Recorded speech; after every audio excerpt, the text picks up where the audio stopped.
ఈ నెల 5వ తేదీ నుండి బాల ఆలయంలో భక్తులకు అక్షరాభ్యాసం, సర్వదర్శన సేవలు అందుబాటులోకి రానున్నాయని బాసర జ్ఞాన సరస్వతి అమ్మవారి ఆలయ ఈవో అంజనాదేవి తెలిపారు. అలాగే అమ్మవారి గర్భగుడిలో భక్తుల ప్రవేశాన్ని ఈ నెల 5వ తేదీ నుండి తాత్కాలికంగా నిలిపివేయనున్నట్లు స్పష్టం చేశారు.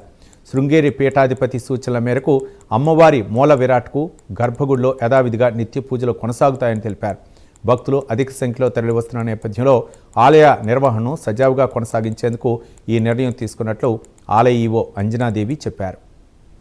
వైదిక క్రతువులన్నీ కూడా ఏవైతే ఉన్నాయో అవన్నీ శాస్త్రోక్తంగా నిర్వహింపబడతాయి. 5వ తారీఖు నుంచి కూడాను ఇంకా మనకి అమ్మవారి దర్శనాలన్నీ, పూజలు కానీ అన్నీ కూడా యథావిధిగా ఎప్పుడు కూడా ప్రధాన ఆలయంలో ఎలా అయితే జరిగాయో ఉత్సవాలు కానీ, నిత్య పూజలు, కైంకర్యాలు అవన్నీ కూడా అలాగనే మనకు బాలాలయంలో నిర్వహించబడతాయి. టైమింగ్స్ కానీ ఏవి కూడా మార్పులు చేర్పులు లేవు, అన్నీ సేమ్ అలాగే బాలాలయంలో కొనసాగుతాయి. బాలాలయంలో ఇప్పుడు మనకి 1000 రూపాయల అక్షరాభ్యాసం అనేది బాలాలయంలో నిర్వహించబడుతుంది. అలాగనే 150 రూపాయల అక్షరాభ్యాసం అనేది బాలాలయానికి ఎదురుగా ఉన్న ధ్యాన మందిరంలో మనం ప్రస్తుతానికి ఒక తాత్కాలికంగా అక్కడ పెట్టుకుంటాము. ఈ